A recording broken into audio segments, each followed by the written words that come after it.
Where you at, Berto?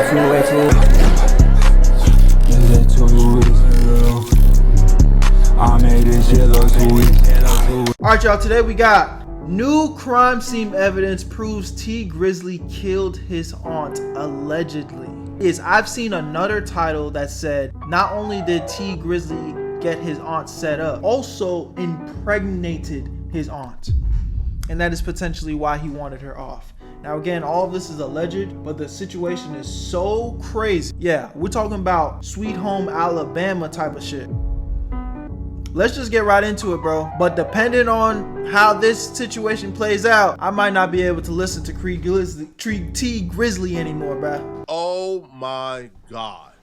I've been on the phone all day investigating the death of T Grizzly's auntie, Jobina Brown. I've been diving deep into the conspiracy, trying to figure out what's true. What's true about this conspiracy? And the conspiracy that I'm referring to is the conspiracy that T Grizzly enlisted the help of Chicago dudes that he knew to murder his aunt Jobina Brown, who he impregnated to make that scandal go away and to retain back his masters from her. I've been trying to uncover what's true about this and what's not true about this. There's a lot of inconsistency. Just right off the rip, bro. Again, I just hope it's not true. But T Grizzly, if you guys don't know, I'm pretty sure he was fighting federal charges. He beat the case. Then he dropped a song, his first day out song, which that's what he blew up off of. You niggas prayed on my downfall. You niggas prayed on my downfall. Y'all remember that one? That's what blew him up. He became one of the biggest rappers of that year. Dropped a few more bangers and is still relevant to this day. Then he dropped a GTA server where I've heard he's making like over $100,000 a month just off of that shit alone. So bro is rich as fuck. He's still a good rapper, still makes good songs and probably tours and does shows. So it's like, you doing all this, you're T Grizzly. And you out here clapping yo auntie, nigga. I mean, sometimes it's like these guys look in the mirror and wake up and say, how do I fuck off everything? Like, my goal is to somehow fuck up everything I've built. Everything that I've overcome, I just need it to all go away. Let me ruin my life. That is my goal. You know, when I see situations like this, I have no choice but to look up to the Lord and say, God, I've seen what you've done for others. Because holy. But anyways. In this story. But the one thing that's consistent, after speaking to a lot of people, receiving information from Jobina Brown's camp, from people within T Grizzly's camp, after having information from them transfer over to me, the one thing that is consistent, it's not looking good for T Grizzly. That's the only thing that's consistent so far. Brown, the manager and aunt of T Grizzly, was shot and killed in Detroit on Tuesday night, August 20th. Comments about her death began surfacing Wednesday, August 21st on social media before her passing was confirmed by TMZ. According to law enforcement sources, a shooter opened fire on Grizzly's Cadillac Escalade while the vehicle was traveling around Detroit. The gunman allegedly approached on foot and shot Brown, who was sitting in the back seat in her left side. Grizzly was reportedly riding in the passenger seat and got out of the vehicle as the shooter approached. The driver said the attacker fired 3 or 4 shots and noted that Brown screamed before the gunfire began. Brown was rushed to a local hospital but died from her wounds. She was 41 years old. Police don't know if Grizzly was the intended target of the attack. He and the driver were unharmed. From my perspective, this entire story begins when the first and only suspect who has been arrested so far was arrested 2 months after the incident. When Wu Thing, aka Wu 600 from Chicago, was initially arrested for the murder of T Grizzly's auntie Jobina Brown, the streets of Detroit was talking almost immediately. People was calling this a backdoor from the very beginning.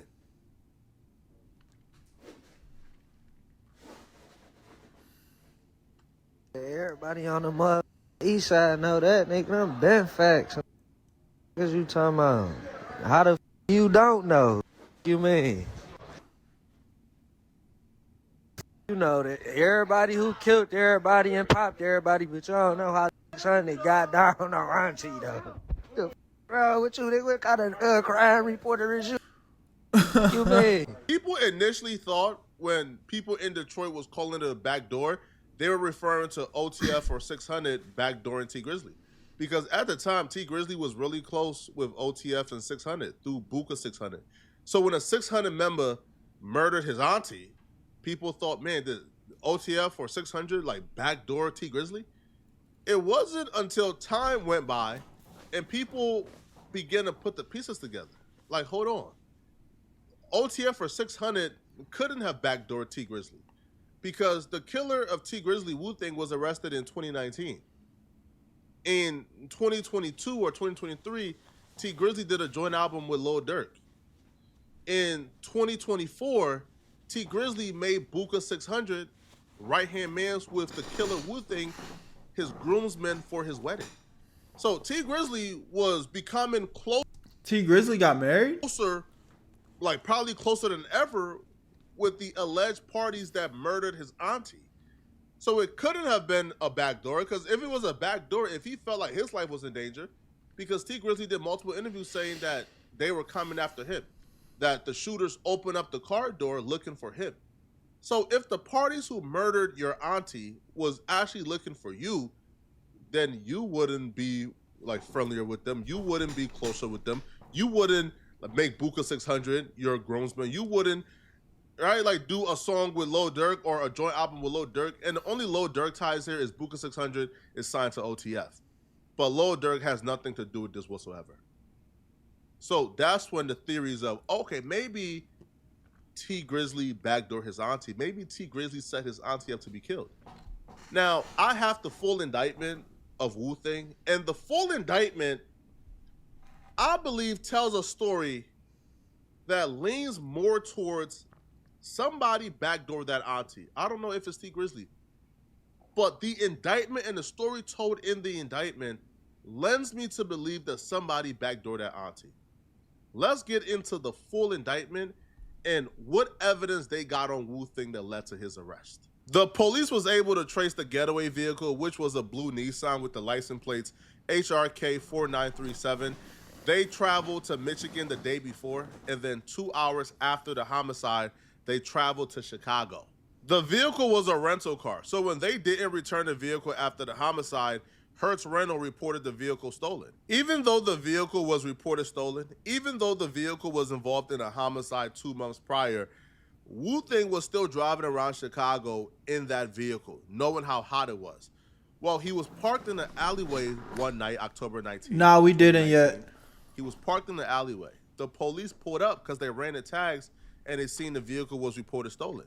They attempted to initiate a stop. He ran away. He was eventually caught. He was ultimately arrested and charged for being in possession of a stolen vehicle. But get this, and this is where you really start to look at these dudes like, yeah, y'all are just professional doofuses. So on top of being caught in a stolen vehicle that was used in a homicide 2 months prior, he was also caught with a firearm. And after ballistics was done on the firearm that he was arrested with, ballistics shows much that love, not only Reg. was the vehicle connected to the homicide, not only was the vehicle identified as being the getaway vehicle of the homicide of Jobina Brown, but he was also found in possession of the firearm that was also used in the murder of Jobina Brown. Ballistics shows that this was the firearm that killed Jobina Brown. This is where we introduce new information that I didn't include in my last video. And this is the part of the video where we start looking at T Grizzly a little crazy. We start looking at T Grizzly with a side eye here. You see, T Grizzly told the story of what happened the night of the murder. T Grizzly stated that he was with his auntie / manager, Jobina Brown. They made a last-minute stop at one of his other auntie's crib for him to check on some business. Jobina Brown decided to stay in the car and wait outside because she didn't like germs. He was only gonna go inside and come back out right away. It was a last-minute pit stop, right? Let's hear T Grizzly tell the story, and we're about to find out why this new information that we received kind of blow up that version of the story. It kind of, not only would I say debunks it, but kind of makes us start thinking that maybe T Grizzly is telling some fibs. Wagwan, Mel. So How you doing? the night everything happened, man. Can you kind of go over that night with us? I know y'all was at the studio. I seen you on your Instagram. On your Instagram. Yeah, so we was at the studio with Guapo and Jay Swan or whatever, and I'm going over my cousin's house, my older cousin. Mm-hmm. He was real close with my pops, just like my pops' brother. Mm-hmm. And I always try to, you know what I'm saying, show him some love because that's another wound we really ain't healed from. Okay. You know what I'm saying? So I went over there, and I was telling her, like, come in the house. And she like, no, I don't want to go in. I'm begging her to come in the house. Mm-hmm. You know what I'm saying? Like, certain areas, you just can't, you got to move right. Right. You know what I'm saying? It ain't about where you at. I could go anywhere I want to. Right. But I got to move right. Right. You know what I'm saying? So if I'm... That's what I'm trying to figure out, Grandpa. What's with the rumor of him impregnating his aunt? Like, where's that part of the story? Can we hear that, please? Moving right, can't nothing happen to me, so I'm telling her to come in the house. She like, no. Because JB was kind of like funny acting about dirty houses. Okay. And stuff like that.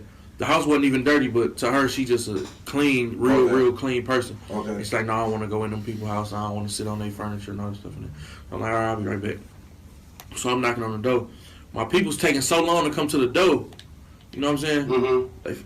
And they finally come to the door. As soon as I see her, as soon as I see my auntie, mm-hmm. She about to open the door. I just hear a whole bunch of shots going off.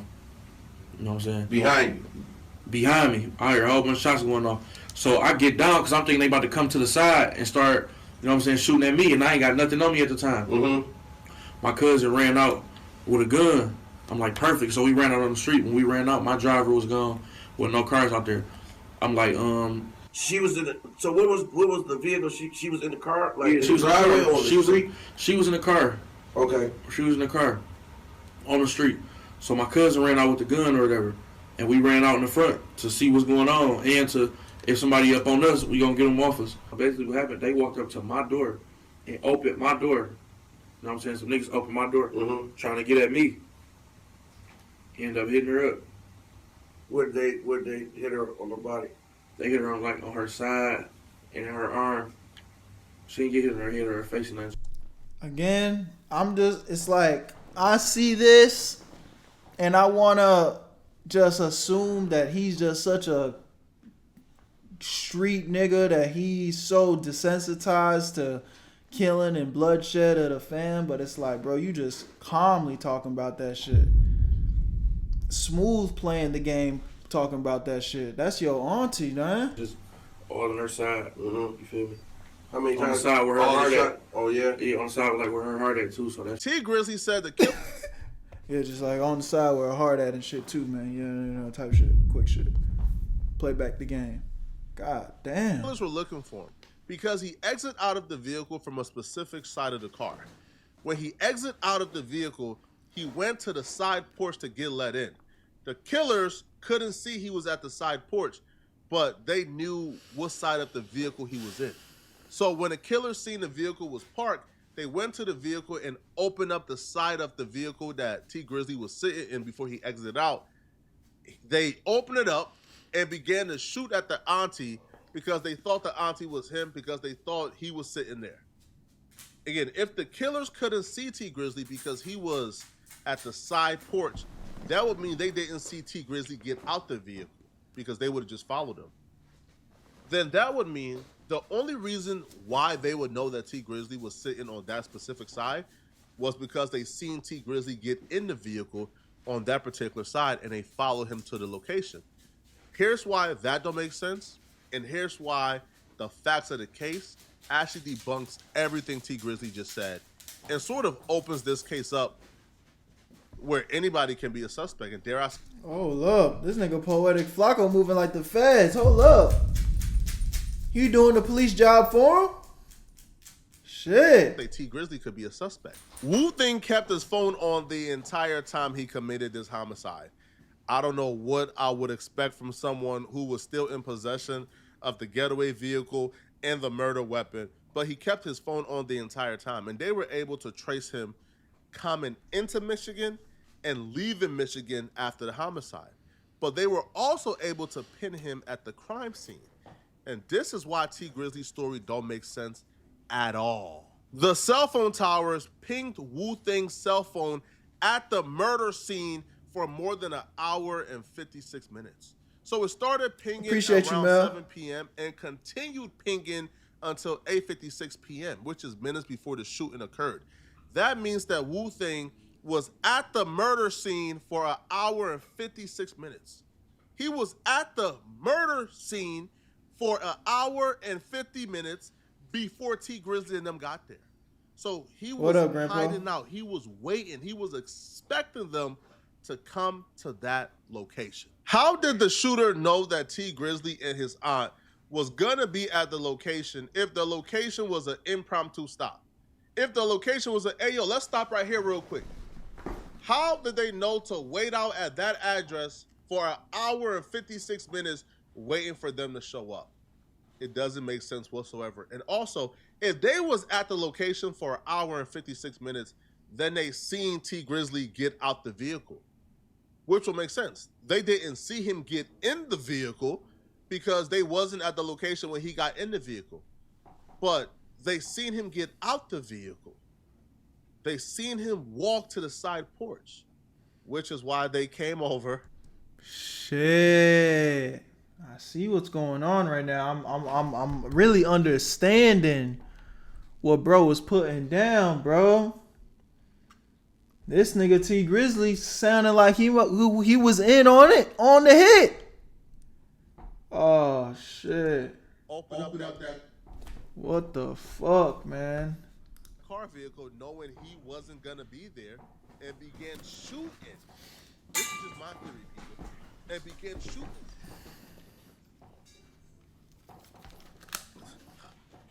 This is the only story that makes sense, people. The only story. I'm not saying T Grizzly is responsible for backdooring his auntie. I don't know. I'm saying T Grizzly's story gotta start adding up, people. It gotta start adding up. How did the killer know to wait out at that location for an hour and 56 minutes if the location was an impromptu stop? The killers was at the location. You got out. They could have easily haunted you down, went and got you from the side porch. They watched you exit out the vehicle. They was at the location, and they let you go away, and they came and killed your auntie. What beef would they have with your auntie? It doesn't make sense, people, at all. T Grizzly offered up a response, and this is his response to everything you just heard, okay? I just think the niggas about to go around trying to clear no shit up because it is what it is. As far as like, you know, I ain't about to be. Certain shit you can't entertain, bro, especially when it's absolutely nonsense. You know what I'm saying?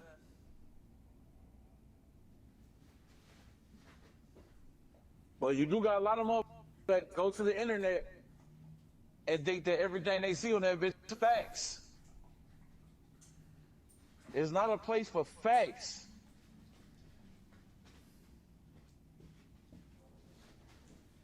You can see some shit in your base chat that's not true. So you think you can't be fooled by the fucking internet, bro? Bullshit.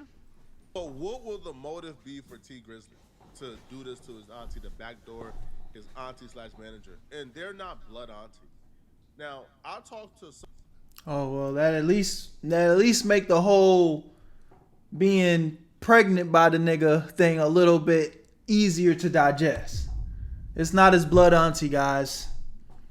It's not blood. It's not Sweet Home Alabama, y'all. God damn. Someone who was literally at the funeral of Jobina Brown. They were at the funeral, bruh. Yo, I was told even at the funeral people were suspecting T Grizzly because he did like interviews where like people close to the situation were kind of concerned about the stories. Nah, I agree. It's still weird as fuck. In some interviews, I think in one interview, like T Grizzly said, yo, it was like a drive-by. They came and shot it up. Then the next interview, they said, you know, they came and opened up the door to look for him and then shot the auntie. So again, those are not really a big deal, but it don't really line up perfectly. I was told from someone particular that even when Jobina Brown and this person would be talking or getting close, T Grizzly would get jealous. that Really? at times, like T Grizzley will kind of get jealous, and Jobina Brown will tell this person, "Yo, T Grizzley, keep asking me about you, keep asking me why we talking, blah blah." And Jobina Brown will confide in this person that she actually had an intimate relationship with T Grizzley. Huh? That's nasty work. I'm not gonna lie. That's real nasty work, man. But the thing with this is, Jobina Brown is T Grizzley's uncle's wife, who's in prison, I think. Again, don't quote me on this, but I think the uncle is in prison. I think Jobina Brown is the uncle's wife. She's not blood related, but she's related through marriage, I believe. So, smashing the uncle's wife got her pregnant. According to courtroom reporters. Allegedly. Yeah. It's looking nasty, chat. It's looking real nasty. That that was allegedly brought up the first day of trial. That Jobina Brown could be pregnant for T Grizzley's baby. So that's a motive. The uncle is in prison. You got her pregnant. She not trying to abort it. Man, we got to. That could be one thing. Jobina Brown invested in T Grizzley really early on when nobody else would. Right? It is reported that she apparently owns a portion of T Grizzley's masters. He wanted it back. He signed a deal with her like fresh out of prison as like a management deal. He wanted it back. She wouldn't give it up. That could be motivation. I don't know. And I'm not saying T Grizzley is involved. What I'm telling you is the facts of this case doesn't really align with T Grizzley's story 100% or perfectly. Wow. Y'all let me know in the comments. Word, man. What y'all think, man? At the end of the day, I'm always going to sit on the side of innocent until proven guilty. So I'm not going to put that on that man. At the end of the day, it's always innocent until proven guilty with me. But like Poetic Flacco said, regardless of what went down and what we don't know, do or don't know, certain shit not adding up. Certain shit not adding up. So y'all let me know what y'all think in the comment section, man. I love y'all. Appreciate y'all. If you're watching on YouTube, this is the end of the video. Make sure you guys click the link in the description. Tap into the Twitch streams. That is Where You At, Berto. I love y'all. Appreciate y'all. And this is the end. I'll see y'all later. Where you at, Berto? I made this shit look sweet.